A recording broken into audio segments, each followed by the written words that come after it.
वही वक्फ bill pass होने के बाद एक्शन में है यूपी सरकार। यूपी में अवैध घोषित वक्फ संपत्तियां जब्त की जाएंगी। डीएम को संपत्तियों को चिन्हित करने के निर्देश दे दिए गए हैं।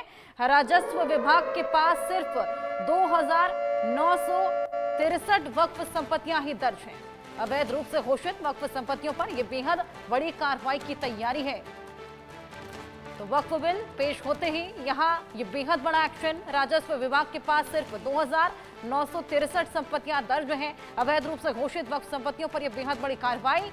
बिल पास होने के बाद अब एकदम से एक्शन में आ गई है यूपी सरकार। अवैध घोषित वक्फ संपत्तियों को यहां पर चिन्हित करने के निर्देश दे दिए गए हैं। डीएम को ये तमाम निर्देश दिए गए हैं। अवैध रूप से जितनी भी वक्फ संपत्तियां घोषित की गई हैं उन पर यह सख्त कार्रवाई की जाएगी। तो बिल पेश होते ही यूपी सरकार एक्शन में। जितने भी अवैध घोषित संपत्तियां हैं उन पर यह बेहद बड़ी कार्रवाई।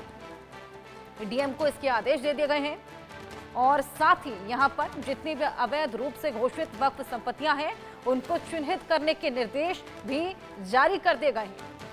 तो पटल पर दोनों ही सदनों में अब रख दिया गया है वक्फ बिल को, जिसके बाद लगातार विरोध प्रदर्शन भी देखने को मिला। विपक्षी दल लगातार इसको लेकर हमलावर है और ऐसे में आज जुम्मे की नमाज भी है। इन दोनों ही मुद्दों को देखते हुए आज सुरक्षा व्यवस्था बेहद कड़ी कर ली गई है।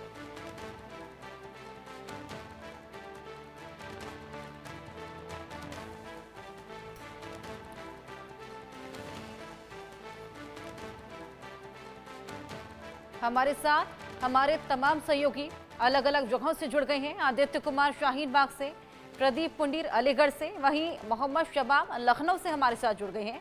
मोहम्मद, सबसे पहले मैं आपके पास आऊंगी। जिस तरीके से लखनऊ में आज जुम्मे की नमाज होने वाली है, वक्फ बिल भी पेश हो गया है, सुरक्षा के लिहाज से क्या कुछ इंतजाम वहां पर किए गए हैं? बिल्कुल, देखिए जुमे की नमाज 12:30 बजे से अलग अलग मस्जिदों में शुरू हो गई थी। इस वक्त हम लोग राजधानी लखनऊ की ऐशबाग ईदगाह में मौजूद हैं। जामा मस्जिद है ये यहाँ की, और अभी जस्ट यहाँ पर नमाज जो है वो ख़त्म हुई है। चूँकि तमाम जो नमाजी हैं वो निकल चुके हैं यहाँ से, लेकिन फिर भी आपको एक सरसरी तौर पर मस्जिद की और तमाम जो सिक्योरिटी को लेकर के इंतज़ाम किए गए थे वो मैं पहले आपको दिखा देता हूँ।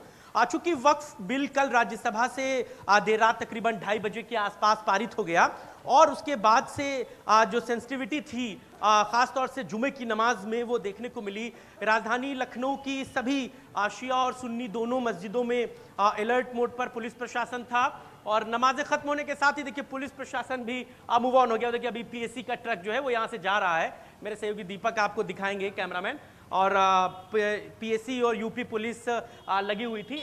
वो पीएससी बाहर कुछ पुलिस वाले अभी भी मौजूद हैं, और जो तस्वीरें हैं वो ये बताती हैं कि राज्यसभा से बिल के पास हो जाने के बाद जो अलर्ट मोड था वो जो है वो देखने को मिल रहा था। साफ तौर से लोकसभा में जब हमने देखा परसों जिस तरीके से वक्फ अमेंडमेंट का ये बिल जो था वो पास हुआ, और उसके बाद कल इसे राज्यसभा में पेश किया गया, बहुत गहमा गहमी, बहुत गर्मी भी हम लोगों को देखने को मिली दोनों ही सदनों में। फिर चाहे बात लोकसभा की हो या फिर राज्यसभा की हो, दोनों ही जगहों पर लोगों की गहमा गहमी जो थी वो साफ तौर से दिखी सांसदों की। और जो समाजवादी पार्टी, कांग्रेस, खासतौर से जो अपोजिशन के लोग थे वो बार बार जो है वो तमाम बातों को कहते नजर आए।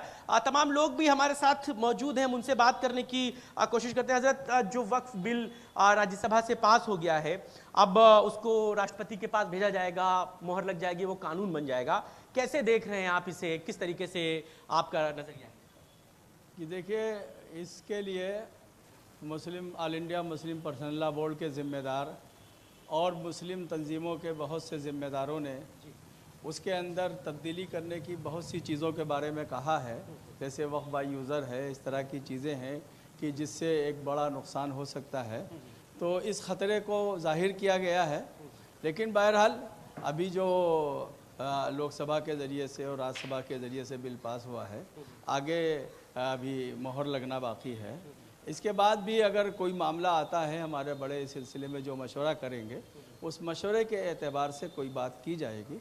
अभी पेशगी कोई बात करना ये मुनासिब मालूम नहीं होता। कि बीजेपी लगातार इस बात को कह रही है कि जितनी बातें अपोजिशन की तरफ से कही जा रही हैं कि ज़मीनों पर कब्जे सरकार कर लेगी, मुसलमान कमेटी में ही रहेंगे, गैर मुसलमानों को कमेटी में रख दिया जाएगा।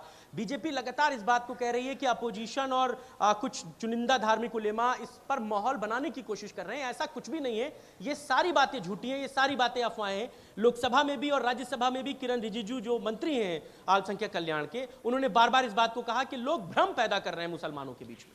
देखिए, भ्रम पैदा करने की कोई बात ऐसी नहीं है कि ये तो एक बात कही जा रही है।